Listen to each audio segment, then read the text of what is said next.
રાજકોટ જિલ્લા ગ્રામ્ય જૂનાગઢ અને અમરેલી જિલ્લામાં જેટકો જીઈબી 66 કેવી સબસ્ટેશનમાં થયેલ રિએક્ટરની ચોરીનો ભેદ ઉકેલવામાં રાજકોટ જિલ્લા લોકલ ક્રાઇમ બ્રાન્ચ એલસીબી પોલીસને સફળતા મળી છે. તો પાટણવાવ જેટકો જીઈબી 66 કેવી સબસ્ટેશનમાં 11 કેવી કેપેસિટર બેંકના 3 રિએક્ટરની કિંમત ₹1,17,000 મુદ્દામાલની ચોરીની ફરિયાદ પાટણવાવ પોલીસ મથકે નોંધાઈ હતી. આ ફરિયાદના આધારે પોલીસ મહાનિરીક્ષક તથા જિલ્લા પોલીસ અધિક્ષકની કડક સૂચના અલગ અલગ ટીમોને કાર્યરત કરવામાં આવી હતી. જેમાં રાજકોટ ગ્રામ્ય લોકલ ક્રાઇમ બ્રાન્ચ દ્વારા ધોરાજી તાલુકાના મોટી મોરડ ચીખલિયા રોડ ઉપર 5 આરોપીને પકડી પાડવામાં સફળતા મળી છે.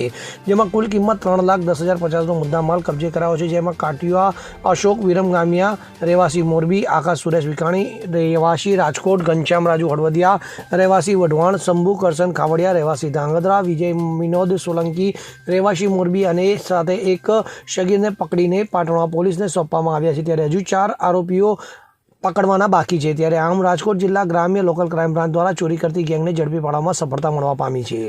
અલ્પેશ ત્રિવેદી સાથે CN24 ન્યૂઝ, ધોરાજી. હવે જુઓ દેશ દુનિયાની તમામ ખબરો તમારી આંગળીના ટેરવે. ઉઠાવો મોબાઈલ અને Google Play Store પરથી ડાઉનલોડ કરો અમારી CN24 ન્યૂઝ મોબાઈલ એપ.